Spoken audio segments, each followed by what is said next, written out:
What up, party people? I'm DIY Dane, and behind me is a stack of Diamond Now cabinets. This is the brand that Lowe's carries in store. These are on the shelf, ready to go. You don't have to order them. You don't have to wait for them to get delivered. And in 2022, that's kind of a problem for a lot of things. Well, I bought all these cabinets the other day, and I'm gonna install them in this kitchen, and afterwards, I'm gonna tell you what I really think. Check this out. So, like I said, this is the Diamond Now brand of cabinets that's available off the shelf at Lowe's. It's the Arcadia model. Now, the Arcadia model is the white shaker style. I'm in a hurry because I'm trying to sell this house. I need to get it on the market as soon as possible, and I need something neutral and popular. Well, this fits the bill. First off, all this is available at Lowe's. I have 8 cabinets here, plus the end panel for the dishwasher and a filler strip, and they've got all the trim and everything. And they have a wide variety of these cabinets, specifically the Arcadia line. There's a really cool gray line of these cabinets, and gray is really popular now too, but I felt the shaker is more popular and more neutral. And there wasn't quite the selection of the gray cabinets in stock. I'll show you a video here of the wall of cabinets, the Arcadia Diamond Now cabinets that they had at my local Lowe's. And that's one row. There was a whole other row of these cabinets in stock, ready to go. I was really happy that I could get them, because when I went to the order desk to inquire about ordering cabinets, well, they're saying at least 4 to 5 weeks. That's just too long for me to wait. And you know, that's not their problem, that's my problem. The fact that I can get them off the shelf is really great in that case, because they say 4 to 5 weeks, but we're having supply chain issues right now. It's 2022, and anything could happen. I am not faulting Lowe's, I'm not faulting any manufacturer. It's what's happening right now, and you've got to be prepared for that. And so, my safer bet was to buy these off the shelf. I like the fit, I like the finish, I like the quality so far. We'll see how that goes as I install them. Let me add right here, I'm not sponsored by Diamond Now, I'm not sponsored by Lowe's or anyone. I mean, come on, who's gonna sponsor this channel, am I right? But no, I paid retail for these, and I'm gonna tell you what I really think in the end. So let's see how this goes.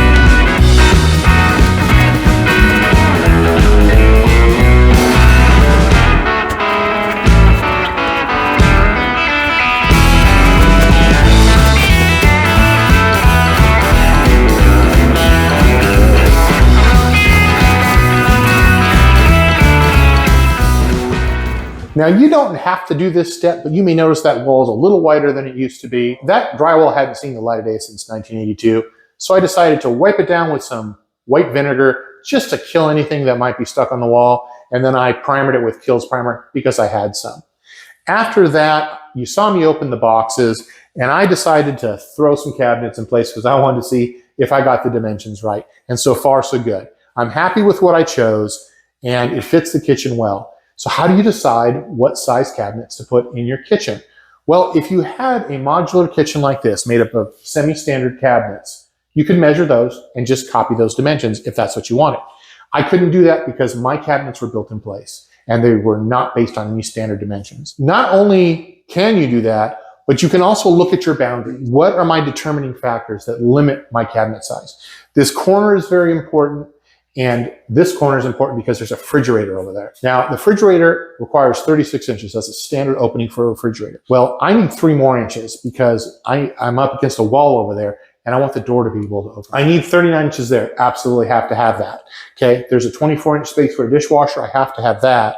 So I know this is 36 inches on the Lazy Susan and I wanted that.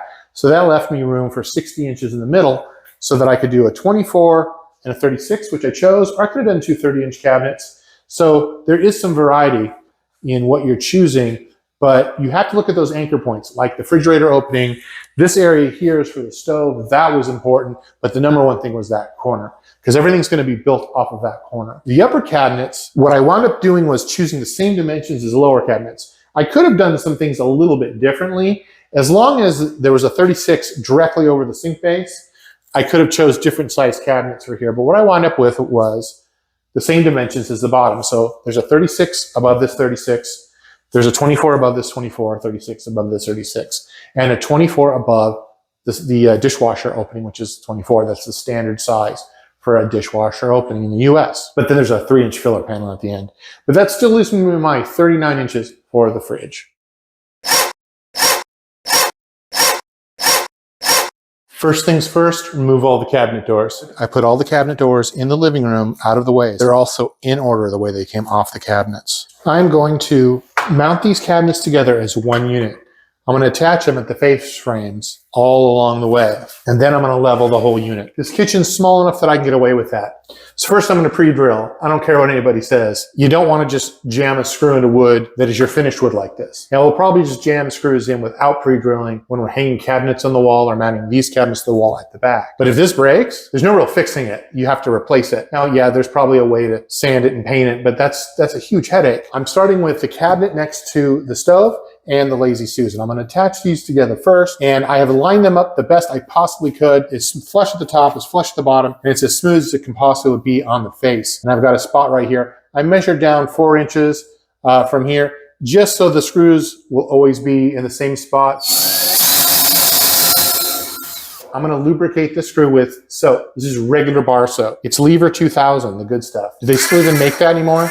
I've got soap on the tip of the screw, and it's going to lubricate it and hopefully prevent it from cracking. I've had great luck with this. Nice, that worked out good.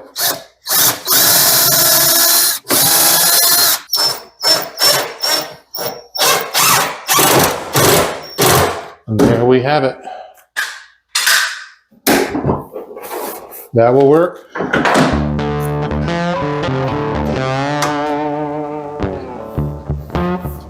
You want to align the face frames the best you can, top and bottom, and get them as flat along the front. Double check the face frame alignment.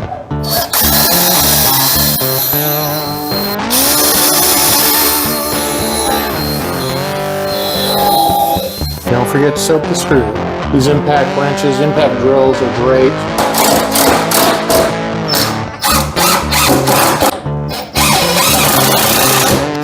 I'm having to shim them to bring them up to position.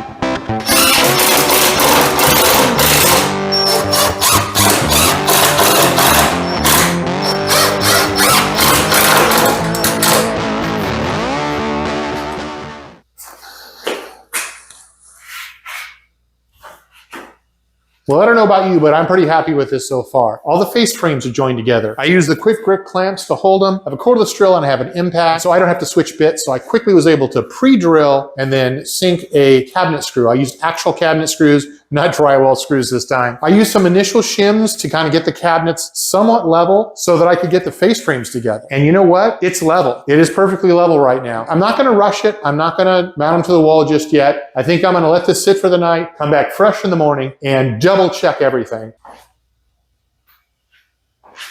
I'm back, and it's on like Donkey Kong. It's well worth the time to mark out your studs. Find them with a good stud finder.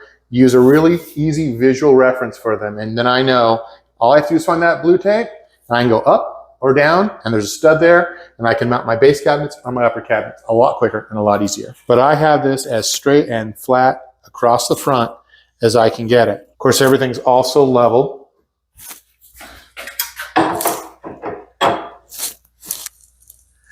Everything is perfectly level, and I've checked over and over and over again.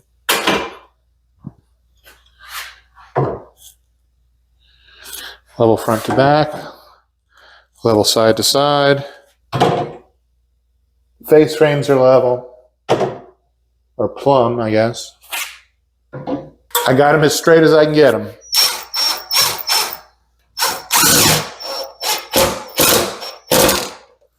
A side cut saw like this really saves time. I hate using a razor knife to cut shims. And I save the extra pieces of shims too that can be used somewhere.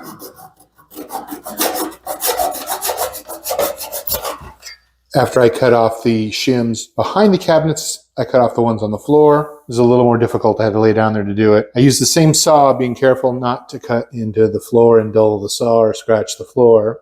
Once you get most of the way through the shims, they snap off pretty clean. And right here, I'm marking out to put a ledger board so I can set the cabinet up on it, because I'm doing this by myself as usual. So this is going to be laminate countertop. I'm going with 1.5 inches, plus I'm going with 20 inches because I want as much space between the cabinets as possible to give it a feel of a little more room. And I have a big gap at the top, so that helps with that a little bit. So I actually am using drywall screws for this because it doesn't matter, it's temporary. And remember, our studs are marked out, so we don't got to think about it. You want to make sure all your measurements are as accurate as they can be, because if they're off a little here, they'll be off a lot more at the other end.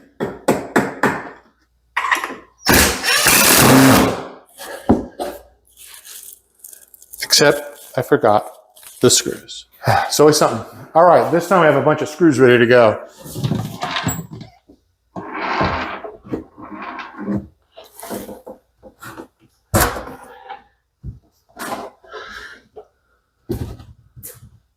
So the way these cabinets are designed, you can screw anywhere into the back. A lot of cabinets have boards at the top or the bottom.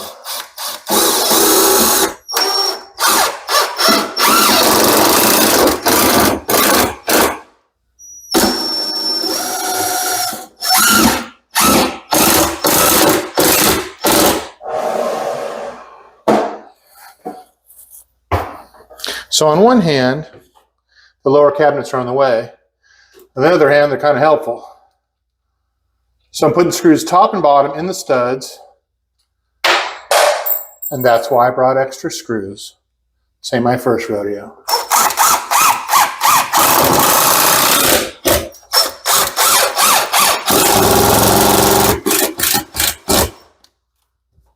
You know, those cabinet screws are nice. They're kind of gold, they blend with this tan interior. They've got a bigger head. I mean, this is already stable, and I don't have any screws over here. The real problem is I don't have any studs over there, so I'm gonna wind up having to go at a sharp angle to get to the stud in the corner. I don't know if you guys remember, but I started with the bottom because I was worried about spacing. And there is actually a 1/4 inch gap to the right of this cabinet. I transferred the mark of the face frame the best I could. I transferred that mark to here and deducted the thickness of the face frame here. And that's where I mounted the cabinet. It appears to line up perfectly with the base cabinet, which was the goal. Yeah, I'll take that. Now for the 24-inch cabinet. These cabinets can be mounted right side up or upside down. Doesn't matter. And the reason it does matter to me is I want this door to open this way. And these are the screw holes for the door.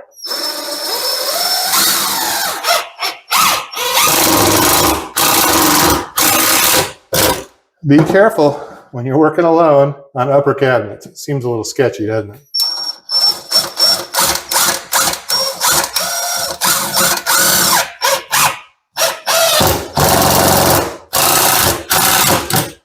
I am happy with that.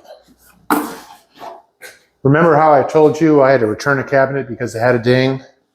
This isn't that cabinet, this is a replacement. It's not as bad of a ding, but it's too late now, I'm not returning it. I'll just put a little touch of paint on it. And this is where it gets sketchy. I don't even know if I can do this alone.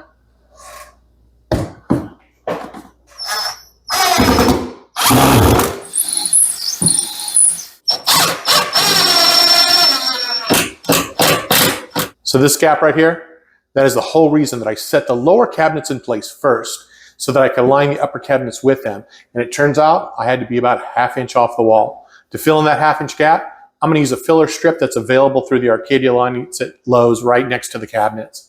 And I'm going to go ahead and just cut this down to the table saw to save some time because it's a really even gap and there's no waviness in the wall. If there was, I would scribe it like I did around the base board. I got my filler strip cut down to just a little bit over a 1/2 inch thick. And now I put a little bit of wood glue on it and I'm sliding it into place. I don't want to nail that and I don't want to screw that because that wood's too thin and it's going to split. And I don't need those kind of headaches. So once that wood glue dries, that'll be perfect. We were going to install a dishwasher, but plans have changed. There's several problems.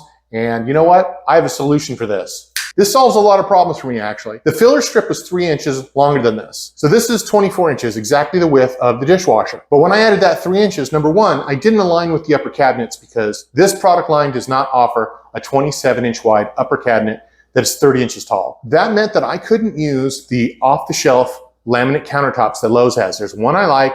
It'll be perfect for this project, and I can buy it right now, and I can install it the same day. But that's only if I switch to another 24-inch cabinet and ditch the dishwasher. I'm sure someone's not going to be too thrilled, but in this project, I have to do what I have to do. And when you're using off-the-shelf cabinets and doing something like this, I think you got to be a little flexible. If I went to the counter and ordered custom cabinets, all of this could have been dealt with ahead of time, but I have to use the products that are available to me. I use a piece of 1/2 inch OSB between the cabinets. There's a 1/2 inch gap between all the cabinets. I slide it to the ground, set it flat on the ground, draw a line, and now at that line, I cut off the excess above, I put this piece back, screw it into place, and now this is what supports the cabinets at the bottom. Cheap insurance, in my opinion.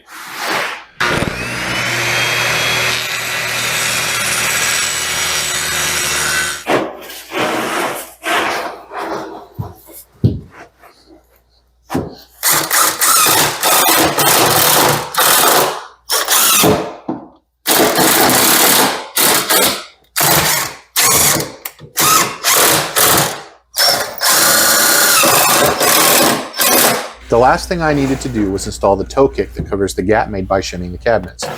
So I cut them to length and nailed them in place with a brad nail. I like to keep the nails kind of high to keep them out of sight. Of course, you can also use a white putty stick to fill in the holes and really hide them. Now, I didn't need the cord around in the front, but I needed it on the side there to cover that gap. And I wrapped it around because I just felt to give it a clean, finished look.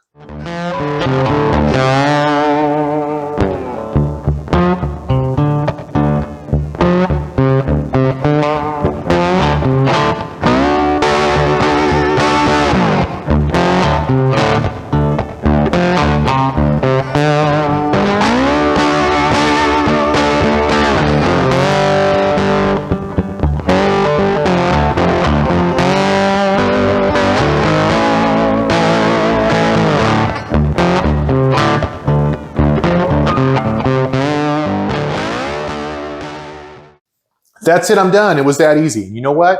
You can do it too. It's not that difficult. If you're willing to put in the time and effort and really think things through, you can install cabinets like this. This is a simple kitchen too. So do consider that when if you have a more complex kitchen with a lot more cabinets. I really believe anyone can do this with some skill level. You could probably do it in a weekend. And if you're really new to DIY stuff like this, maybe give it a couple weekends. But these cabinets, I had a couple issues. I had some face frames that weren't perfectly square, wasn't a deal breaker. That little cabinet up there, the first one I got was dinged, so I returned it, but Lowe's was great about that. It wasn't a big deal at all. But the replacement one I bought also had a little ding in the corner. So Diamond Now should probably do a little bit better job boxing the products, and there are extra bits of cardboard in the corners to protect the corners, but I think it needs a little more because, you know, people are rough when they transport stuff. I had that. A couple of the boxes weren't perfectly square. Originally, I thought it was my fault, but the face frames are all plumb and square and flat down the length of the cabinet. So I just came to the conclusion that the boxes weren't, you know, built perfectly square. And that's okay. It's not a deal breaker. Everything functions as it should. That's about it. There were a couple little things like that. Nothing was a deal breaker. But the cabinets themselves were great. Overall, just like any other cabinet, they were fairly easy to install. I learned along the way that they're very versatile. You can flip the cabinets upside down, the uppers. They can go in either way. They're symmetrical top to bottom, so you can get the door to open the way you want it to open. Same with the base cabinets. Now, you can't flip them upside down, but there's pilot holes drilled on the opposite side of where the door is mounted, so you can flip the door over and mount the door either way, so it opens the direction you want it to. The fit and finish is great. The functionality is great. They've got the hidden hinges that are completely adjustable. You may be looking and saying, hey, those doors aren't perfectly square and flat. I will adjust that. I haven't done it yet. but I have full adjustability with those hinges. That's it. The other thing was, I got them the day I went to Lowe's. I didn't have to order them. I didn't have to wait. And that's a big issue right now. And the other thing is the price. You can't beat the price. Now, I bet you could find a cheaper cabinet. That Lazy Susan, which is a fairly complicated cabinet, there's a lot of moving parts, was $300. Every other cabinet up there was cheaper. So maybe if, you know, one of the uppers was $220, maybe I could have got one for $190 or $200. I don't care. These things look good. They look good. The finish is nice. They function well. And I got them off the shelf same day. And when I had a return, I got the replacement the same day. So that alone is really worth any small little headaches I had along the way. And the truth is, no matter what cabinet you buy, you're probably going to have a few hiccups. That's just part of this game. So the initial cabinets was under $2,000. It was like $1,950 out the door. Now that's after I got a 10% discount for applying for a Lowe's credit card. And the only thing that brought that price up a little bit was the trim, the toe kick, the quarter round or scribe molding. I bought some OSB because I put some OSB between the cabinets for added strength. Maybe I'm in these cabinets $2,100. And I don't think you can find a deal like that anywhere, not on this quality of cabinet. They look good, they feel good, they function well. And my final opinion on them is they're worth every penny. I don't care about the little problems I had. They have a really good value. The price is right. And they're available today. That's it for the cabinets anyway. And you can see, I still have to finish this kitchen. I need to do countertops. So remember, I'm on a budget and I'm on a time constraint. So I'm back at Lowe's and they've got some pretty good looking laminate countertops. Yes, laminate countertops, but these aren't your grandma's laminate countertops. Look, I'm from the 70s. I remember the orange laminate countertops and the avocado laminate countertops, and it was the whole kitchen.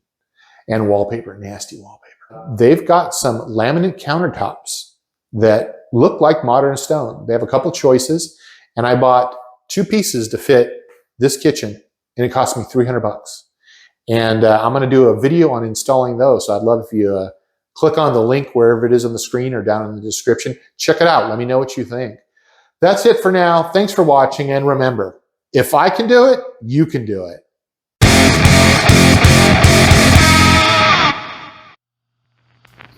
You know the problem with the Lazy Susan? I mean, you know, it's not really a problem, but there's all this dead space back here. What am I going to do with that?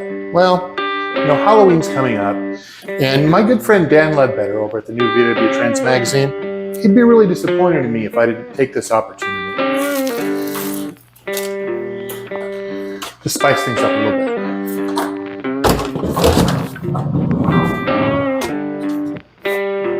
Yeah, that'll do it.